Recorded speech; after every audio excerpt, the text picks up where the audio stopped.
Shalom Bapak Ibu semua. Ada sukacita siang hari ini? Puji Tuhan, Ibu Lydia sudah hadir lagi. Sehat-sehat ya Ibu. Salam untuk Bapak juga. Puji Tuhan, semoga sehat.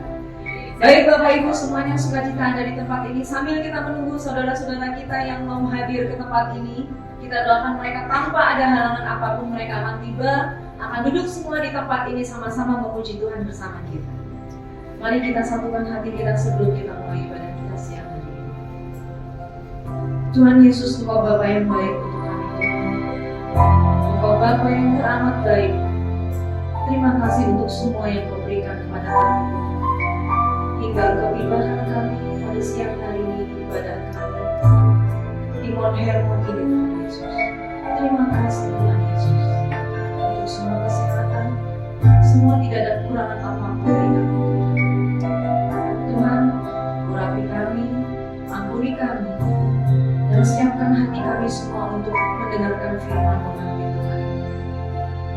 Tuhan Yesus pimpin ibadah kami dari awal sampai akhir nanti, dan biarlah hanya Engkau yang bertata di setiap pujian kami, penyembahan kami, dan ibadah kami. Terima kasih Tuhan Yesus. Haleluya. Amin. Bapak Ibu, mari kita menyembah Tuhan dengan pujian.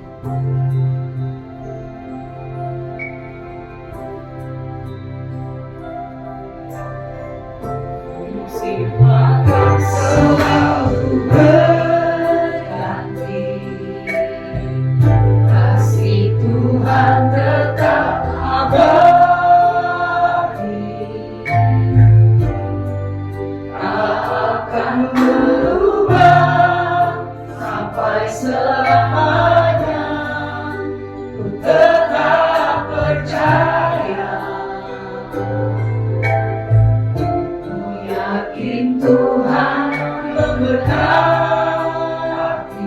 Amin. Ku yakin Tuhan melindungi, burung di udara Tuhan pelihara karena kasih-Nya. Tuhan selalu menolongku. Sama-sama kita menjadi menjagaku, selai rambutku tak akan terjatuh tanpa seizin-Mu. Amin. Yesus Tuhan, Tuhan selalu menolongku. Kau menolong kami Tuhan, selalu menjagaku. Dia menyertakanku dan peliharamu seumur hidup. Mari kita angkat pujian ini. Kita sama-sama menyembah Tuhan. Musik akan selalu berganti. Tuhan Yesus, kasih Tuhan tetap abadi. Kau tidak pernah tinggalkan kami, kami berubah, dan saat ini pun Kau ada. Tetap percaya kami Tuhan di siang hari ini. Kami serahkan semua kepada kami percaya. Kami yakin Tuhan melindungi, burung di udara Tuhan pelihara karena kasih-Nya. Mari sama-sama Tuhan selalu. Ya Tuhan, kami menanti Tuhan siang hari ini. Engkau selalu menolong kami Tuhan. Menjagaku, selalu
Kebenaranmu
Shalom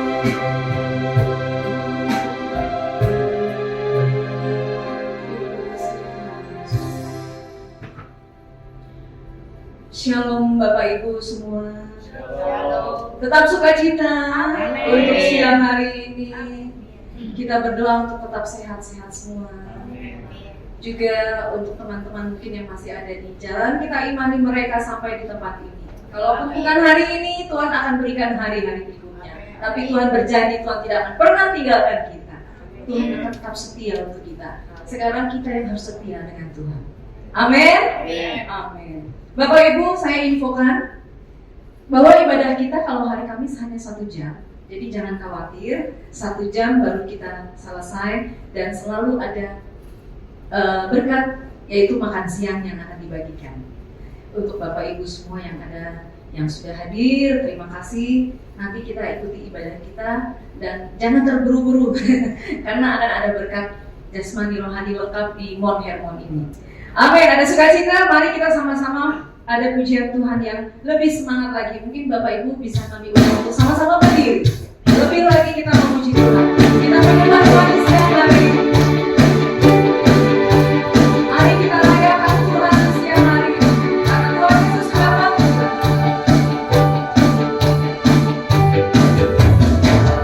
Layakan Yesus layakan. Layakan Yesus layakan.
kita. Amin. Boleh Bapak Ibu bisa duduk kembali. Baik, sebelum kita sambut firman Tuhan pada siang ini, dan firman Tuhan kita nanti akan disampaikan oleh Bapak Gembala kita, Bapak Dr. Insinyur Hadi Saragi. Baik, satu pujian untuk kita menerima firman Tuhan yang akan dibagikan oleh Bapak Gembala. Mari kita sama-sama angkat pujian.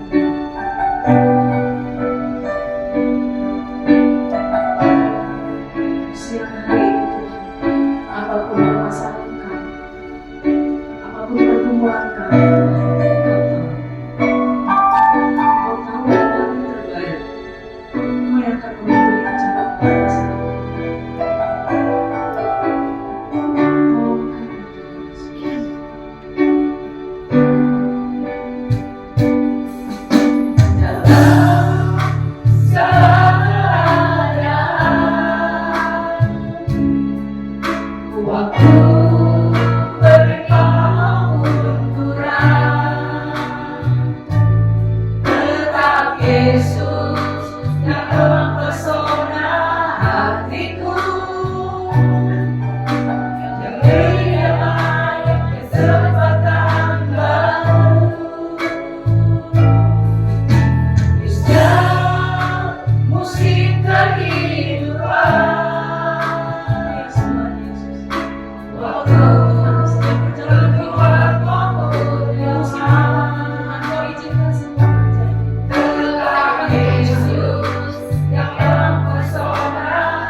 kepala kita arahkan hati dan pikiran kita kepada Tuhan.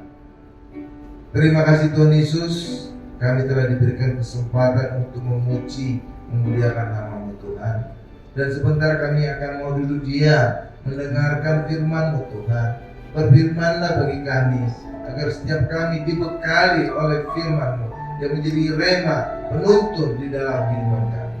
Terima kasih Tuhan, urapi saya, urapi setiap kami. Terima kasih, dalam nama Yesus kami siap mendengarkan firman-Mu.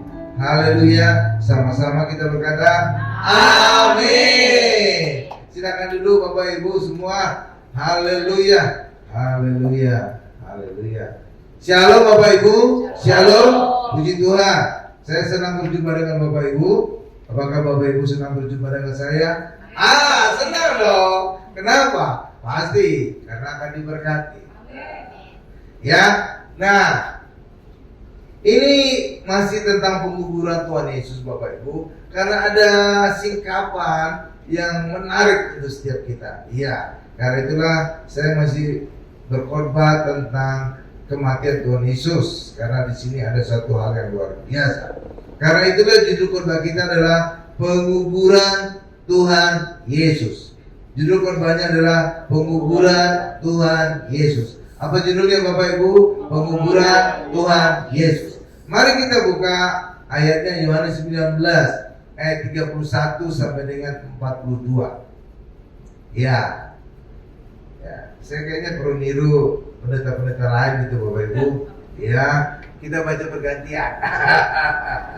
Iya, kata istri saya kayaknya perlu juga cuma ikut aktif membaca. Oke. Ya, jadi saya baca yang ganjil, nanti Bapak Ibu yang genap sampai akhirnya selesai di 42. Ya, nih saya baca mulai ayat 31 ya. Di depan ada jelas gede.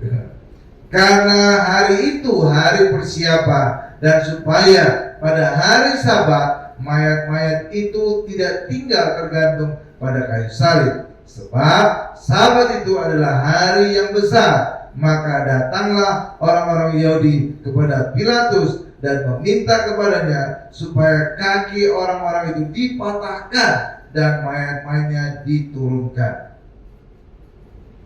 Ya, silakan Bapak Ibu. Maka datanglah prajurit-prajurit itu lalu mematahkan kaki orang yang pertama dan kaki orang yang lain yang disalibkan bersama-sama dengan Yesus. Tetapi ketika mereka sampai kepada Yesus dan melihat bahwa ia telah mati, mereka tidak mematahkan kakinya. Ya, Bapak Ibu. Tetapi seorang dari prajurit itu mengikat bahunya dengan seorang dan segera mengalir keluar darah dan air. Ayat 35, dan orang yang melihat hal itu sendiri yang memberikan kesaksian ini, dan kesaksiannya benar, dan ia tahu bahwa ia mengatakan kebenaran supaya kamu juga percaya. Ya, Bapak Ibu. Sebab hal itu terjadi supaya genaplah yang tertulis dalam kitab suci, tidak ada tulangnya yang akan dipatahkan. Ya, ayat 37, dan ada pula nas yang mengatakan mereka akan memandang kepada dia yang telah mereka tikam. Ya, silakan Bapak Ibu. Sudah itu Yusuf dari Arimatea, dia berbisnis sambil sembunyi-sembunyi karena takut kepada orang-orang Yahudi, meminta kepada Pilatus supaya dia memperbolehkan menguburkan mayat Yesus. Dan Pilatus meneruskan permintaannya itu, lalu datanglah dia dan menurunkan mayat itu. Ya, ayat 39, juga Nikodemus datang ke situ. Dialah yang mula-mula datang waktu malam kepada Yesus. Ia membawa campuran minyak mur dengan minyak gaharu, kira-kira 50 kati beratnya. Ya, Bapak Ibu. Mereka mengambil mayat Yesus, mengabangnya dengan kain-kain dan menguburnya dengan tempat-tempat menurut adat orang Yahudi bila menguburkan mayat.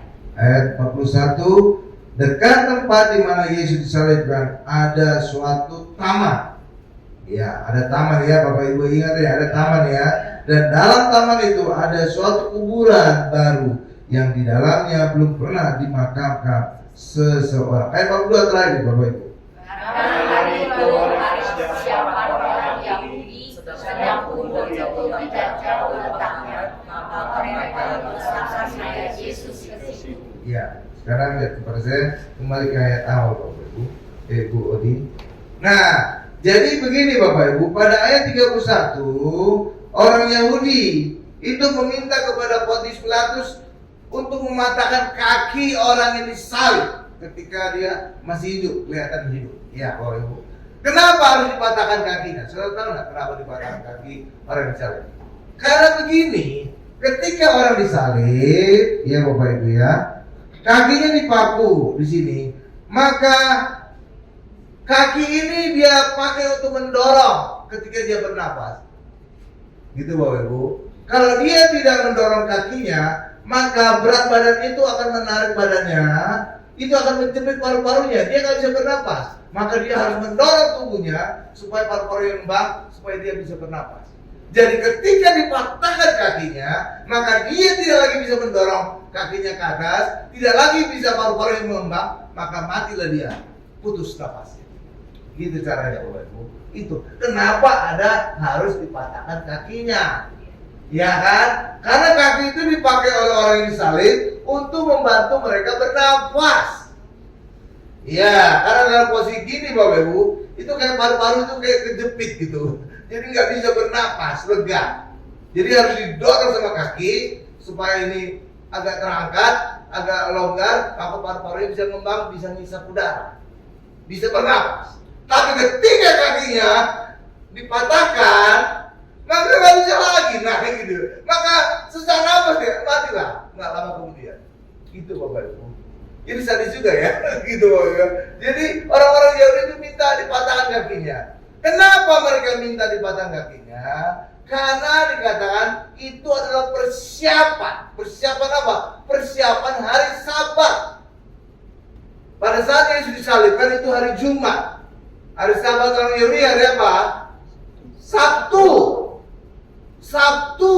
Tetapi pergantian hari pada Alkitab, pada orang Yahudi, pada orang Israel berbeda dengan kita. Pergantian hari bagi kita jam berapa Bapak Ibu? Jam 12 teks 24 ya.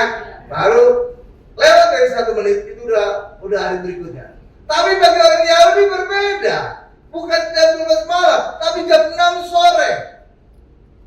Oh, mana Pak contohnya Pak? Oke, kita buka Kejadian 1 ayat 5. Pada saat Tuhan menciptakan langit dan bumi. Ya. Nih saya bacakan. Dan Allah menamai terang itu siang dan gelap itu malam. Jadilah petang, jadilah pagi. Itulah hari pertama. Jadi mereka memulai hari itu dari petang, bukan dari pagi. Kalau kita kan pagi dan malam. Bahkan ada restoran siang malam.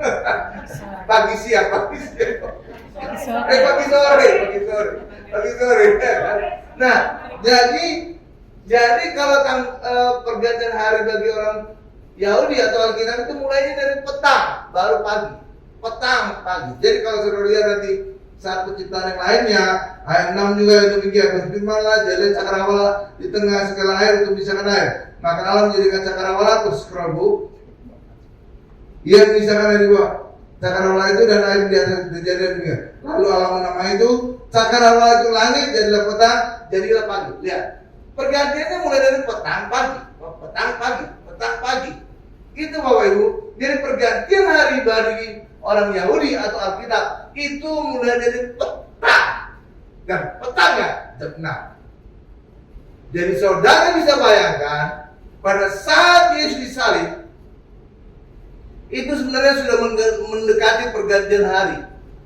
Ya Bapak Ibu. Dan pada saat masuk hari Sabat tidak boleh ada mayat yang tergantung tersalib. Karena apa? Mayat yang tergantung mati disalib itu mati terkutuk. Tanah perjanjian tidak boleh dinodai oleh hal yang terkutuk, khususnya pada hari Sabat. Itulah sebabnya untuk mempercepat kematian orang yang disalib tadi, maka kakinya dipatahkan. supaya apa? Mereka nggak bisa bernapas, matilah dia. Nah, gitu. Iya kan? Iya kan? Jadi saudara baru tahu kan? Itu pergantian hari juga pasti baru tahu. Iya kan, beda dikit ya. Ya beda lah. Kalau kita kan dari pagi malam. Ini petang pagi. Terbalik ya. Iya. Makanya kalau orang-orang di luar sana, orang dunia ingin menghitung tanggalannya Alkitab, mereka seringkali bisa salah. Kenapa? Hitungannya udah beda. Itu masalah pergantian hari berbeda. Mereka mulai dari petang jam 6 sore. Yang kedua adalah tanggalan orang Israel itu lunar, bulan. Dan kita Masehi itu matahari. Makanya seringkali perbedaan ada waktu antara waktu Israel dengan waktu kita. Yang paling contoh, yang paling jelas adalah pada saat Paskah. Paskah kita berubah setiap tahun. Ya kan? Sama dengan orang Chinese juga Imlek, ya mirip-mirip lah. Tapi tetangga sebelah itu semua bergeser setiap minggu. Ya, setiap tahun itu satu minggu. Setiap tahun satu minggu, benar kan? Karena apa? Mereka juga berdasarkan lunar, bulan. Kalau kita kan matahari, ya kan? Nah, Israel juga gitu, lunar. Makanya Paskah orang Kristen yang mengacu kepada Paskah orang Israel, waktunya berubah-ubah. Kemarin tanggal 31 Maret. Ya, tahun depan itu udah berubah. Bukan lagi tanggal 31 Maret. Iya, gitu Bapak Ibu. Jadi dari sini juga kita melihat bahwa pergantian hari. Iya Bapak Ibu. Nah, jadi orang yang disalib itu dipatahkan kakinya supaya cepat mati. Cepat mati supaya segera diturunkan, dikuburkan, sehingga tidak lagi menjadi terkutuk. Tanah Israel tidak lagi terkutuk. Oke Bapak Ibu ya. Di sini paham ya. Oke. Tetapi ketika mereka tiba pada Yesus, Yesus sudah mati. Matinya Yesus jam berapa? Jam 3. Tetapi mereka itu lebih meyakinkan lagi, jangan-jangan pura-pura mati. Iya kan? Karena itulah mereka meyakinkan, ditombaklah lambung Yesus. Tombaklah lambung Yesus. Akhirnya ya. Tetapi apa yang dilakukan oleh tentara tadi itu justru menggenapi semua membuat tentang kematian Yesus. Dan itu tergambar sebagian di peristiwa Paskah orang Israel di Mesir. Ya Bapak Ibu. Apa dikatakan? Dikatakan bahwa tidak ada tulang-tulangnya yang dipatahkan. Dan Yesus ketika dilihat sudah mati, maka kakinya tidak dipatahkan. Tergenapi tulang-tulang Yesus tidak ada dipatahkan. Oke. Yang kedua, tadi adalah lambung Yesus ditombak. Oke, Bapak Ibu, coba Bu. Tadi ayatnya tadi ayat berapa tadi ya? Ya, Yohanes 19 ayat coba Bu. Kembali Yohanes 19. Tadi mereka melihat dia yang mereka tikam. Nah, scroll lagi Bu. Scroll lagi ayat 36 kali. Terus 37. Dan ada pula nas yang mengatakan mereka akan memandang kepada dia yang telah mereka tikam. Nah, tergenapi ya. Sedangkan tulang yang tidak dipatahkan, ayat 36-nya coba Bu scroll. Tidak ada tulangnya yang akan dipatahkan. Tergenapi ya. Iya. Jadi kematian Yesus saja semua tergenapi. Dan itu semakin menguatkan kita. Yesus adalah Tuhan, tidak terbantahkan. Apapun kata orang di luar sana, kata Yesus pura-pura mati, nanti digantikan orang. Ya pokoknya kita acunya Alkitab kita. Amin Bapak Ibu. Ya, haleluya. Jadi pada saat Yesus mati itu jam 3. Pergantian hari tadi saya bilang jam berapa? Jam 6. Jadi ada 3 jam. Ya. Ini itu sebenarnya waktu singkat. Kenapa? Pertama, mereka harus minta izin ke Pilatus untuk menurunkan jenazah Yesus. Itu perlu waktu. Yang kedua, proses penurunan itu juga gak gampang. Benar Bapak Ibu ya? Jadi salibnya harus diturunkan dulu, Yesus dilepaskan dari paku, dilepaskan dari segala mahkota durinya. Demikian juga Yesus harus dikasih kafan, dikasih rempah-rempah lagi menurut budaya Yahudi, terus dicari kuburannya lagi. Kan lama itu. Itulah sebabnya prosesnya terburu-buru. Karena waktunya cuma 3 jam. Ini waktu yang singkat ini Bapak Ibu. Ya, oke. Ya, tetapi justru itu juga telah dinubuatkan saat Paskah pertama orang Israel. Orang Israel makan domba Paskah. Mereka terburu-buru. Dan itu sudah dinubuatkan di dalam Keluaran 12 ayat 11. Jadi Tuhan kita itu luar biasa. Kelahirannya, kehidupannya, kematian sudah dinubuatkan semua. Luar biasa ya. Iya, kalau bukan Tuhan mana mungkin gitu. Iya kan? Jadi sebenarnya kalau orang yang menolak Yesus itu nggak ngerti data, nggak ngerti tanda-tanda gitu ya, nggak ngerti nubuatan. Coba kita lihat Keluaran 12 ayat 11. Jadi terburu-buru, hanya 3 jam untuk melakukan segala hal. Wah, itu waktu yang singkat itu Bapak Ibu. Oh ya, ada satu lagi yang perlu mereka lakukan. Mereka juga harus mentahirkan diri mereka untuk masuki hari Sabat. Kenapa? Karena mereka baru memegang mayat Yesus. Di dalam Taurat, orang memegang mayat itu tidak tahir. Jadi ada 2 yang tidak tahir. Satu, maaf kata ibu, wanita yang lagi pendarahan atau lagi datang bulan. Yang kedua adalah ketika orang memegang mayat. Mereka harus mentahirkan diri mereka. Iya gitu Bapak Ibu. Itulah sebabnya waktu 3 jam ini terlalu singkat. Maka harus dilakukan terburu-buru. Tapi rupanya yang terburu-buru ini juga sudah dinubuatkan. Keluaran 12 ayat 11. Luar biasa ya. Jadi Bapak Ibu dapat singkapan ya tentang ya pergantian hari jam 6 sore, demikian juga ya itulah semua lah. Pokoknya saudara dapat singkapan terus. Dan beginilah kamu memakannya. Memakan apa ini? Domba Paskah pada saat Paskah pertama di Mesir. Pinggangmu berikat, kasut pada kakimu, dan tongkat di tanganmu. Buru-burulah kamu memakannya. Itulah Paskah bagi Tuhan. Sampai itu?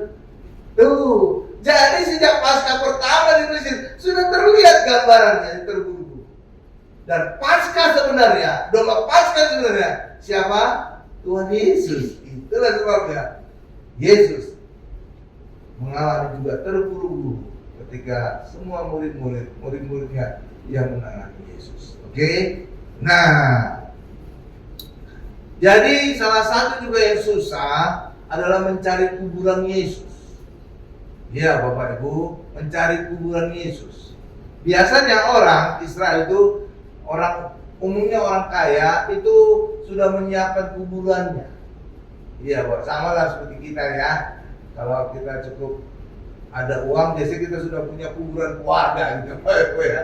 Iya kan? Iya, kita punya kuburan keluarga, udah nyiapkan gitu ya. Petak-petaknya nih untuk bapaknya, ibunya, anak-anak semua lah. Ya kan? Jadi demikian. Dan biasanya itu kan harus ya, kalau kita sih nggak ada ukuran gitu ya Bapak Ibu. Ya biasanya ya standar lah panjang kuburannya ya Bapak Ibu ya 2 meter kali 1 atau apa. Tapi kalau orang Israel, mereka itu bukan dikubur itu di dalam tanah, tapi di dalam tebing batu. Itulah sebabnya biasanya orang akan menyiapkan kuburan, diukur dulu badannya, panjangnya berapa, supaya mereka tahu berapa dalam dikorek ke dalam tebing itu, guanya. Ya, gitu Bapak Ibu. Ya, dan pada saat mereka mencari kubur Yesus, mereka akan bingung. Yesus kan meninggalkan dadakan. Pada hari yang sama kan, ia akan ditangkap pada tengah sehari sebelumnya pada tengah malam, kemudian masuk Sanhedrin itu pagi hari, kemudian dibawa ke Pontius Pilatus, disalibkan di jam 9, kemudian jam 12 terjadi kegelapan sampai jam 3 Yesus mati. Itu kan mati mendadak. Ya kan? Jadi belum ada kuburan Yesus dibuat. Ya, itu sebabnya mereka juga jadi bingung barangkali ya. Kuburannya gimana? Gimana? Ah, gitu Bapak Ibu. Jadi saudara bayangkan hanya 3 jam semuanya harus ada. Jadi saudara bisa bayang betapa terburu-burunya murid-murid Yesus menguburkan Yesus. Tapi ya itulah rencana Tuhan ya. Ketika itu tadi ada Yusuf dari Arimatea, yang salah seorang yang menyiapkan, yang menurunkan Yesus, ya. Dan rupanya dia punya kuburan pribadi. Dan kuburan pribadi itu pasti panjangnya sesuai dengan panjang badannya Yusuf Arimatea. Dan kesitulah rupanya Yesus kemudian dikuburkan. Oke Bapak Ibu ya, ya, dikuburkan di kuburan Yusuf. Tapi ada masalahnya. Masalahnya apa? Ternyata Yesus lebih tinggi dari Yusuf Arimatea. Artinya apa? Kuburan itu gak cukup. Iya, ternyata Tuhan Yesus itu lebih tinggi dari Yusuf Arimatea. Sedangkan kuburan itu sesuai dengan ukurannya Yusuf dari Arimatea, karena ini kuburan pribadinya. Lalu masalahnya gimana Pak? Solusinya adalah kuburan itu harus diperpanjang. Caranya dikorek bagian kakinya. Dan itulah salah satu ciri dari Golgota sebenarnya adalah di mana kuburannya ada bekas korekan. Iya Bapak Ibu. Kenapa? Karena ini bukan kuburan Yesus sebenarnya. Kuburan siapa? Yusuf Arimatea. Ternyata Yusuf Arimatea lebih pendek dari Yesus. Jadi kuburannya nggak cukup. Ya, jadinya jenazah Yesus untuk bisa masuk harus dikorek dulu sedikit di bagian kaki. Itulah sebabnya kalau saudara pergi ke Israel, saudara perhatikan bagian kaki dari kuburan Yesus, di situ ada bekas korekan. Ada rahasia lagi. Iya kan? Iya. Ya pokoknya saya dari mana lah, suatu ketika saya akan ke Israel. Ya, ayo Bu. Nggak ada mustahil begitu. Saudara tahu, saya ke Israel pertama kali itu juga mengalami mujizat. Iya, saya mengalami mujizat. Pulang fitness di taksi dapat emas. Iya, galon keram gitu. Saya jual, nilainya sama persis dengan ongkos ke Israel. Ya kan?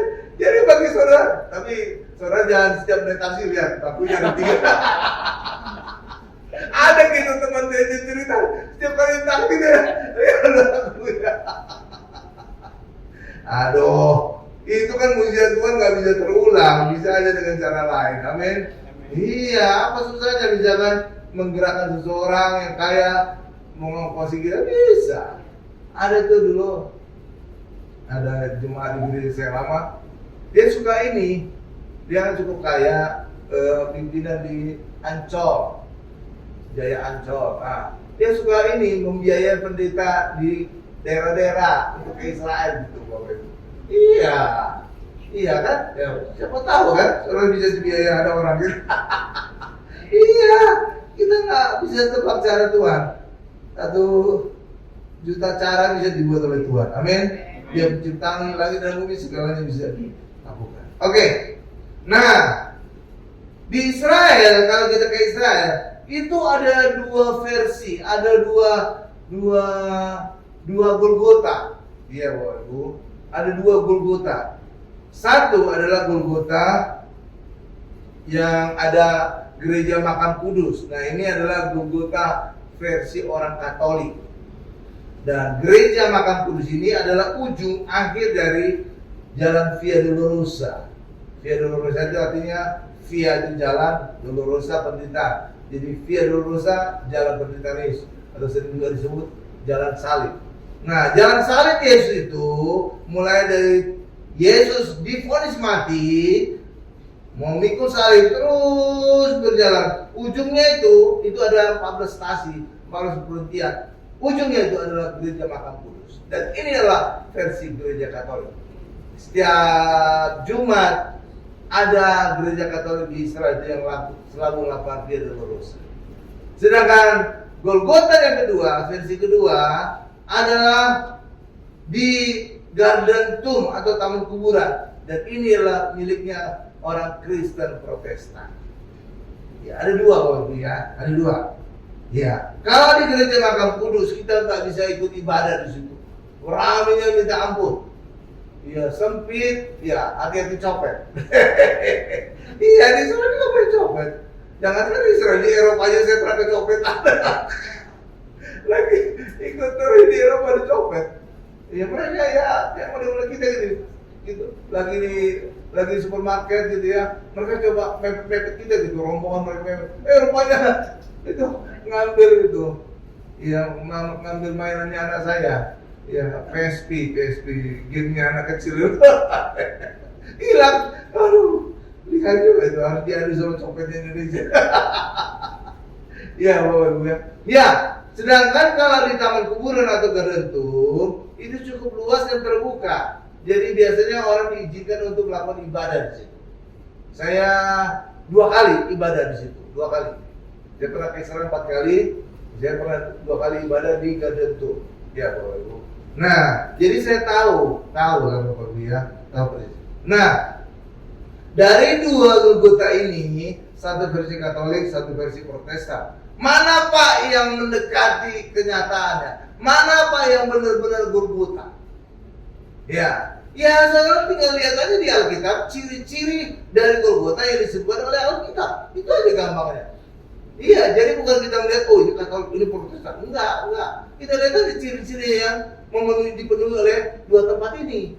Nah, itulah yang benar, Golgota yang benar. Oke? Nah, kalau saudara juga ingin tahu khotbah saya tentang misteri Bukit Tengkorak, itu tentang Bukit Golgota, bisa lihat di YouTube ya. Nah, YouTube-nya Gereja Spasi Hermon, nanti juga ditampilkan di pengumuman. Oke ya, tinggal di foto aja, nggak perlu dicatat. Bukan sekarang nggak perlu catat, foto aja. Hanya sekian detik udah dapat itu. Ya, nah ada beberapa ciri Golgota. Ada beberapa ciri, ada 4 ciri. Ya, yang saya coba inventaris itu adalah ada 4 ciri Golgota. 1, disebut tempat tengkorak. Ya, coba Yohanes 19 ayat 17. Nah, dulu ya. Iya dong. Kita mengetahui mana yang asli, mana yang Golgota benar. Ya lihat aja ciri-ciri yang disebutkan oleh Alkitab. Amin Bapak Ibu ya. Iya. Karena Pak Alkitab itu adalah standar kebenaran orang Kristen. Ya, standar kebenaran ya Bapak Ibu ya. Jadi Alkitab itu yang harus jadi standar. Jangan pakai informasi dari dunia. Ya itu yang informasi dunia itu yang sering kali banyak salah itu, yang itu tanda 66 di tangan kanan dan di dahi. Wow, itu chip. Dari mana lagi dalam chip? Nggak ada Alkitab cerita chip. Chip itu kan zaman modern. Alkitab ini 2000 tahun yang lalu ditulis. Bagaimana mungkin ya kan? Jadi kacau.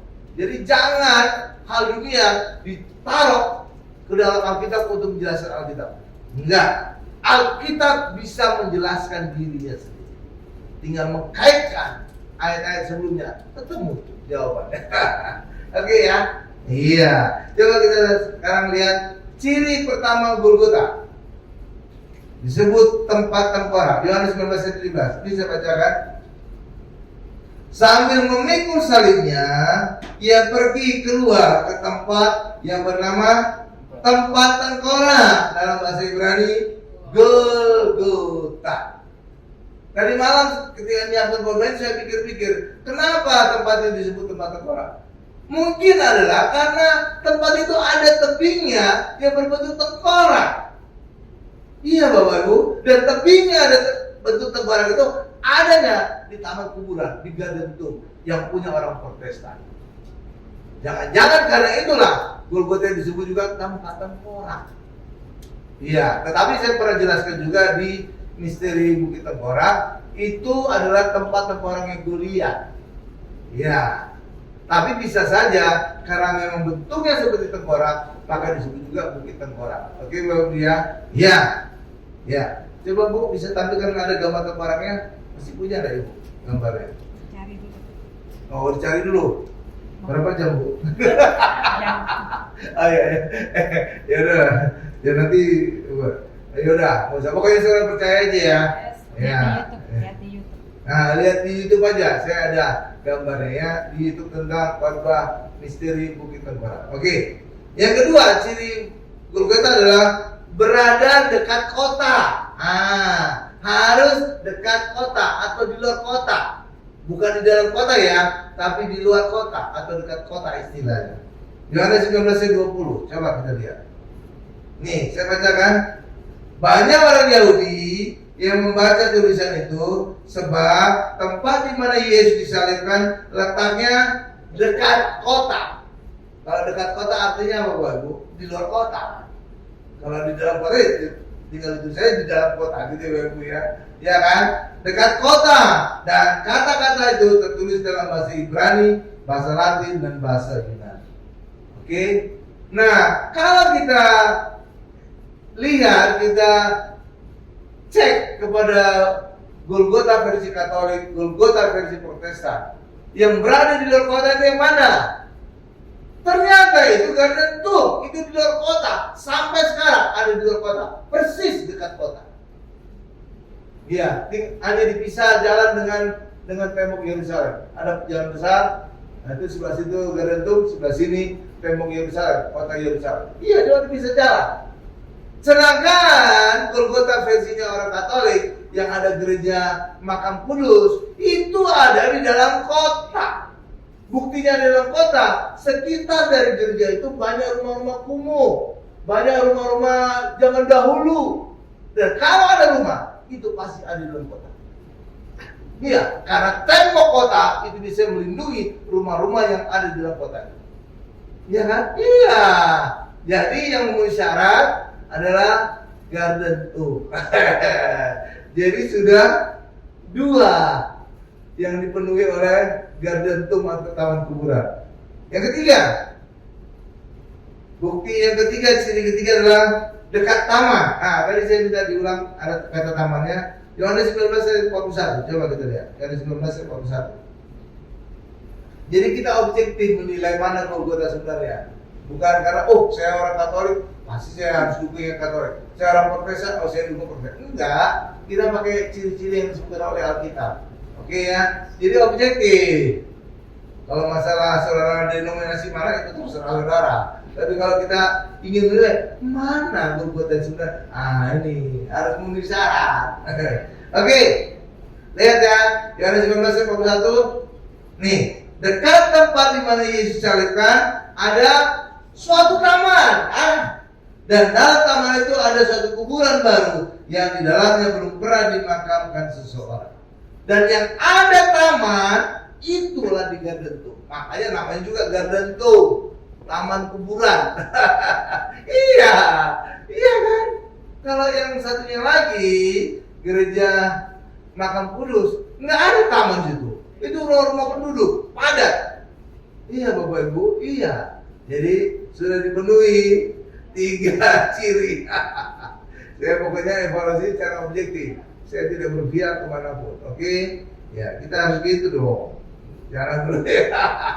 Kita ngikutin cirinya aja. Oke, lanjut. Nah, yang keempat, ciri keempat adalah ada bekas korekan di kuburan itu di bagian kakinya. Dan itu ada di kuburan yang ada di Garden Tour. Jadi ada 4 ciri ya. Dan terpenuhi. Jadi terpenuhi. Jadi kita bisa secara objektif, Golgota sebenarnya ini, karena ini yang disebutkan cirinya oleh Alkitab. Oke? Jadi tidak berpihak manapun. Oke Bapak Ibu ya. Iya dong, nggak boleh kita berpihak. Ya, kebenaran kita adalah kebenaran dari Alkitab. Amin Bapak Ibu.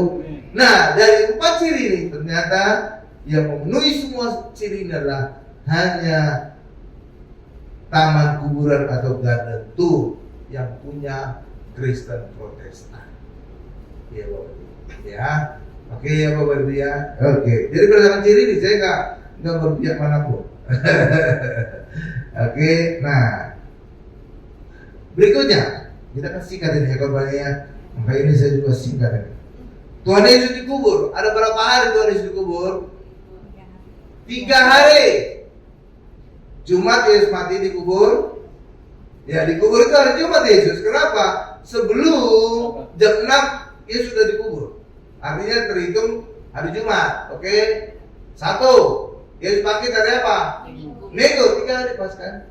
3 hari. Banyak itu di luar sana dibahas. Yesus dikubur kurang dari 3 hari. Gimana perhitungan? Ya kita berdasarkan fakta aja kan. Yesus dikubur pasti sebelum jam 6. Sebelum jam 6 masih ada Jumat itu. Ya kalau udah lewat jam 6 mereka nggak akan sempat nanti mentahirkan diri mereka. Karena setelah jam 6 itu udah masuk hari yang baru, hari Sabat. Hari Sabat orang harus tahir semua. Nggak boleh yang bekas-bekas megang mayat itu nggak tahir orang baru megang jenazah Yesus, nggak tahir. Makanya mereka perlu waktu untuk mentahirkan diri. Jadi setelah lewat jam 6 masuk hari Sabat, ini semua sudah beres. Artinya apa? Yesus dikubur sebelum jam 6. Oke, jadi masih hari Jumat, Sabtu, Minggu, 3 hari kan? Pas. Gimana orang bisa bilang Yesus dikubur kurang dari 3 hari? Gimana caranya? Oke, ya, pasti 3 hari kan?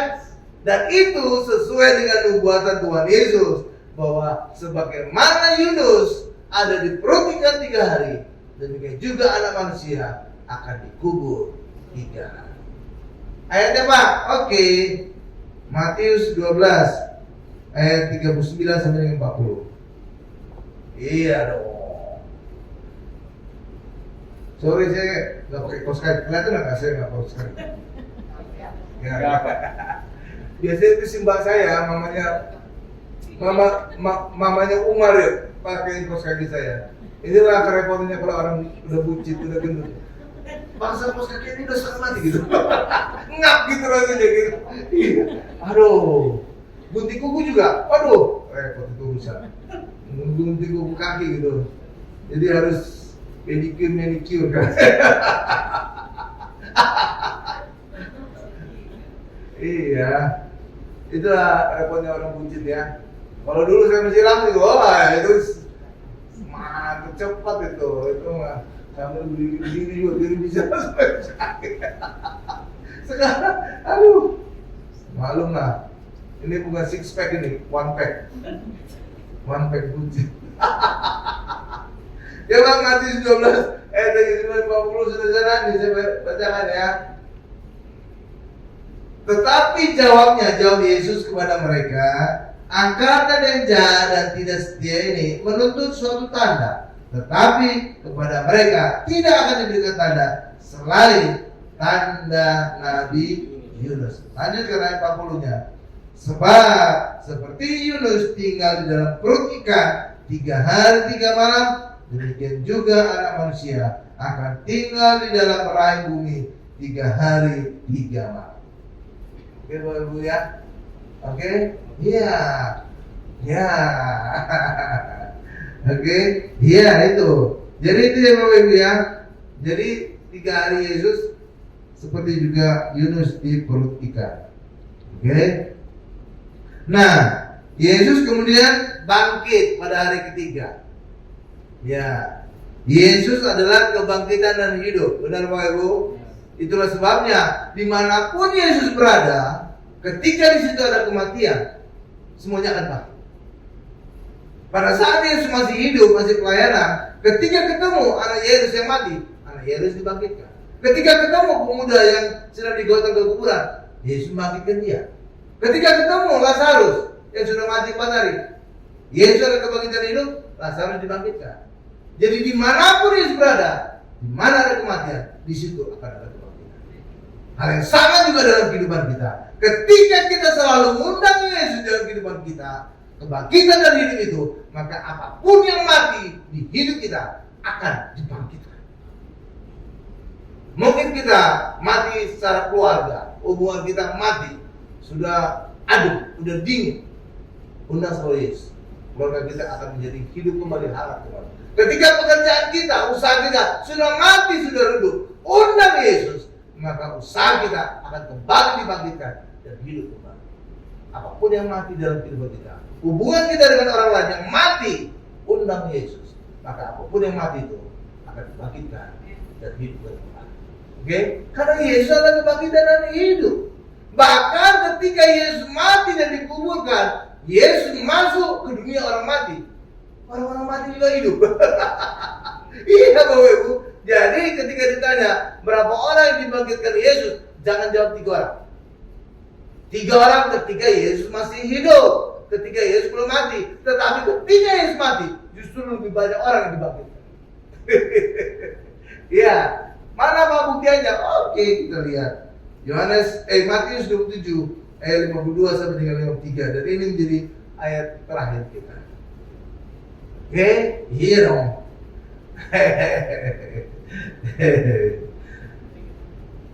Matius 27 ayat 52 sampai 53. Jadi dimanapun Yesus berada, dia adalah kebangkitan yang hidup. Maka ketika dia dikubur juga ketemu banyak orang mati jadi bangkit. Luar biasa ya. Itu karena Yesus adalah kebangkitan dan hidup. Apapun yang mati di sekitar Yesus akan bangkit dan hidup. Kan luar biasa. Makanya selalu undang Tuhan Yesus di dalam kehidupan kita. Oke, sehingga apapun yang mati di hidup kita, semuanya akan dibangkitkan. Nih, Matius 27 ayat 52 sampai 53 bisa bacakan ya. Ya Bu. Ya, gitu, pas.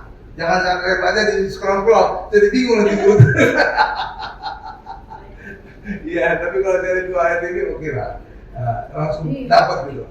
Dapat, mantap. Ini saya bacakan ya. Dan kuburan-kuburan terbuka dan banyak. Katakan sama saya, banyak.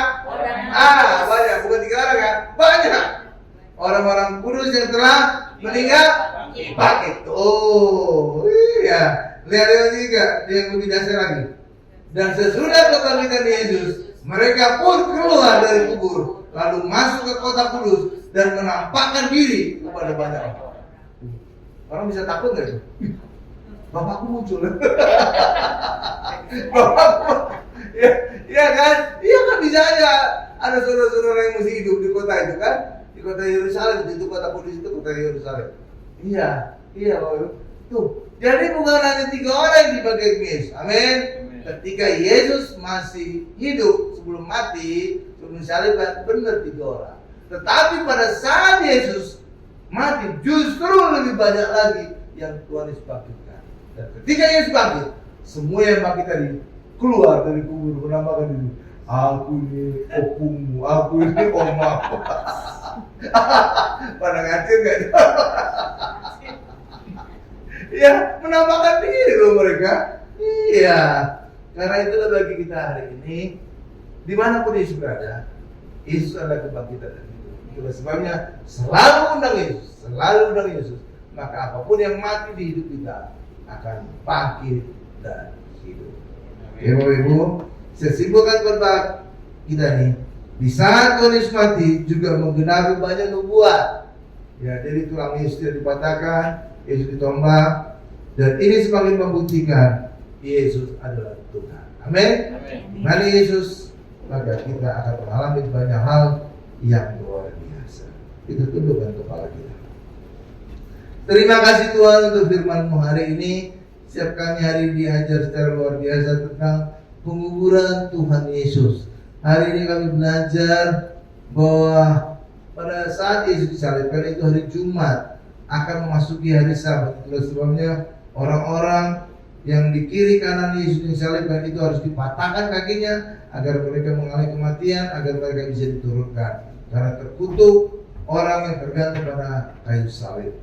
Tetapi Yesus tidak dipatahkan kakinya karena Yesus telah mati.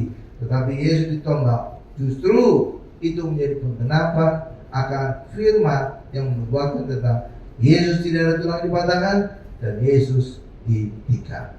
Terima kasih Tuhan untuk firman-Mu hari ini. Dalam nama Yesus kami berdoa dan mengucap syukur. Haleluya. Sama-sama kita berkata amin.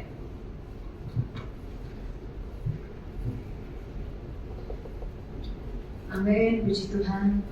Firman yang luar biasa, banyak singkapan yang terbuka untuk kita. Pengajaran siang hari ini, terima kasih kepada Bapak Gembala kita, Dr. Insinyur Hari Saragi, sudah memberikan berkat-berkat pengajaran kepada kita untuk siang hari. Semoga Tuhan Yesus memberkati Bapak Gembala kita, juga memberkati untuk semua yang ada di tempat ini. Baik, kita akan berikan persembahan yang terbaik untuk Tuhan kita siang hari ini. Sebelumnya mari kita satukan hati kita. Tuhan Yesus, terima kasih untuk hari ini, untuk firman yang sudah dibagikan oleh Bapak Gembala kami Tuhan. Sangat luar biasa untuk kami, membuka kami untuk lebih mengerti lagi bahwa Engkau adalah Tuhan Yesus yang hidup Tuhan. Terima kasih Tuhan. Kiranya Engkau berkati kami, setiap tangan-tangan yang memberikan persembahan yang terbaik untuk-Mu Tuhan. Engkau melihat kami satu persatu Tuhan Yesus. Terima kasih Tuhan Yesus. Haleluya, amin. Sambil persembahan berjalan, mari kita sama-sama nyanyikan pujian "Oh Betapa Indahnya". Dengan semangat dan sukacita kita beri yang terbaik untuk Tuhan siang hari ini.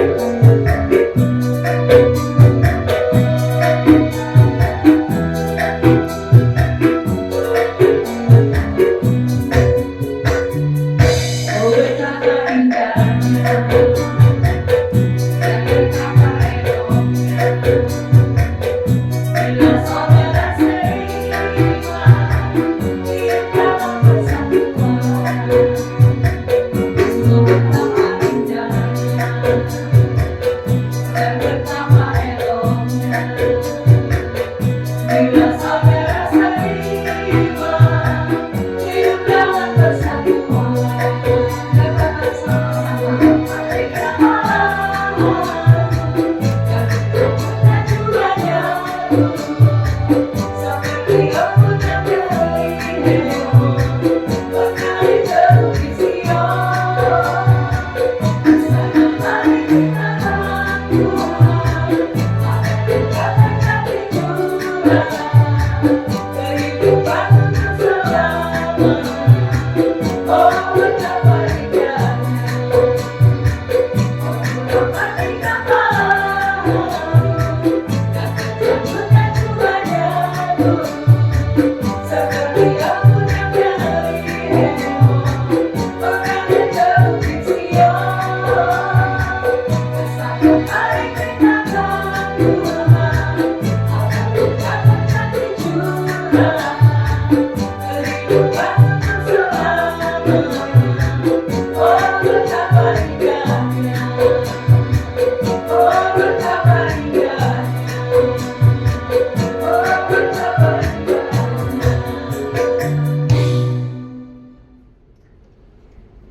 Baik, ada pengumuman dari gereja kita Monhemon. Nah, yang pertama, Praise and Worship Night hari Jumat. Besok berarti ya, Bapak Ibu yang hari ini sudah datang beribadah di siang hari ini, besok juga punya waktu untuk datang lagi ke tempat ini. Kita sama-sama untuk memuji dan menyembah Tuhan di hari Jumat tanggal 5 April jam 6 sore. Dan di sana kita akan bertemu dengan Evangelis Samuel Rusman beserta dengan duet ya, Pastor Lovely Binton. Ini duet maut ini ya, yang Tuhan sudah berikan kepada beliau di sana, bertalenta yang luar biasa. Baik, selanjutnya untuk info ibadah raya kita di hari Minggu masih di Ratu Plaza lantai 1. Ada 3 kali ibadah seperti biasa. Ibadah pertama kita dilayani oleh Bapak Gembala kita, Pendeta Dr. Insinyur Hari Saragih jam 10.30. Dan ibadah kedua kita dilayani oleh Bapak Pendeta Wendy Calvin jam 13.30. Lalu ibadah yang ketiga, yang terakhir, dilayani oleh Bapak Pendeta Dr. Jifki Priyaterna. Maaf, agak sedikit keselio lidah saya. Jam 15.30. Ya, seperti biasa gereja kita Mount Hermon ada 3 kali ibadah ya. Untuk kita sama-sama mengingat, yuk bisa ajak saudara-saudara kita, teman-teman. Mungkin masih banyak yang masih bingung mencari pilihan penetapan hati. Di mana nih gue bertumbuh? Di mana nih saya bertumbuh ya? Mari ajak sama-sama ke tempat ini. Baik, untuk hari Kamis depan kita tidak ada ibadah libur karena hari besar Idul Fitri. Dan selanjutnya di hari Jumat kita bertemu lagi di Praise and Worship bersama Pendeta Lovely dan juga Pendeta Nixon Siregar jam 6 sore. Seperti biasa ibadah Kamis dan Jumat itu selalu mendapat berkat kita ya.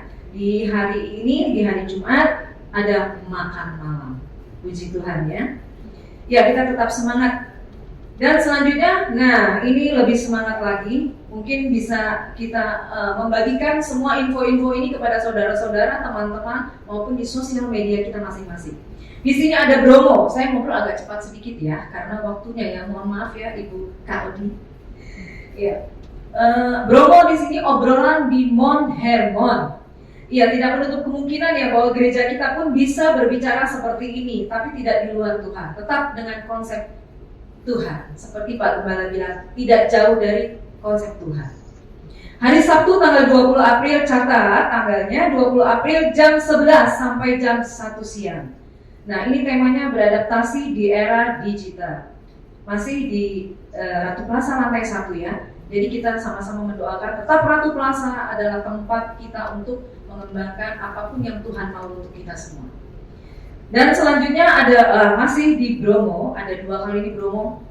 Kita cepat-cepat membagikan kepada teman-teman ya, supaya jangan sampai mereka tidak hadir. Jadi kita bisa saling share woro-woro. Obrolan di Mount Hermon di balik kesuksesan. Nah, ini narasumbernya adalah Ibu Tina Andrea. Semua sudah tahu tentunya dengan Ibu Tina. Hari Sabtu juga. Jadi hari Sabtu yang tanggal 20 April dan sekarang adalah tanggal 4 Mei 2024. Catat ya, hari Sabtu juga di hari libur itu ya. Jam 11 sampai jam 1 siang masih di Ratu Plaza lantai 1. Oh ya, kita cepat ya, benar kok ini. Get in touch with us. Ya, ada sosial media kita yaitu FB, Instagram, TikTok dan juga YouTube. Di sini semua sudah ada info-info dan semua firman-firman Tuhan sudah dibagikan oleh Bapak Gembala dan semua Bapak pendeta yang sudah memberikan firman-Nya di Mount Hermon ini ada di sini. Baik, terima kasih. Informasi sudah saya bagikan dan selanjutnya sama-sama Bapak Ibu kita bangkit berdiri untuk menyanyikan pujian El Shaddai.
Allah Maha Besar, Allah Maha Kuasa dan berkat-Mu berlimpah atas kami. Terima kasih Tuhan Yesus untuk saat ibadah ini. Kami sungguh mengalami jamaah lawatan kuasa-Mu Tuhan. Kami juga telah memuji mulia nama-Mu. Kami telah diberkati oleh firman-Mu. Terima kasih Tuhan Yesus. Berkati setiap kami yang hadir. Berikan kami kesehatan yang sempurna. Sembuh dari batuk pilek. Sembuh dari segala apapun penyakit. Kami semua juga dibebaskan dari operasi. Sembuhkan juga Pak Joni Tuhan, sehingga sungguh-sungguh bisa pulih sempurna. Terima kasih Tuhan Yesus, terima kasih. Kami juga ingin berdoa Tuhan untuk tempat ini, Ratu Plaza ini. Gereja di mana ada, itu akan meninggikan nama Tuhan. Dan ketika Tuhan ditinggikan, maka akan menarik banyak jiwa, banyak orang untuk datang. Maka tempat ini, Ratu Plaza ini juga akan dipenuhi oleh banyak orang, banyak tenan. Terima kasih Tuhan Yesus, terima kasih. Kami juga berdoa Tuhan untuk para pemimpin kami. Berkati Presiden kami Bapak Joko Widodo, berkati istri, anak, mantu, cucu, berkati semuanya sehat, semuanya sukses. Berkati juga anggota menteri, jajaran menteri, berkati juga anggota dewan Tuhan. Terima kasih Tuhan Yesus, terima kasih. Dan kami akan menerima berkat-berkat dari Allah Bapa yang Maha Kuasa. Mari Bapak Ibu angkat kedua tangan kita, siapkan hati kita untuk menerima berkat-berkat dari Allah Bapa yang Maha Kuasa. Berkat dari Allah Bapa yang Maha Kuasa, kasih karunia dari Tuhan Yesus serta penyertaan Roh Kudus menyertai kita mulai hari ini sampai selama-lamanya. Haleluya. Sama-sama kita berkata amin.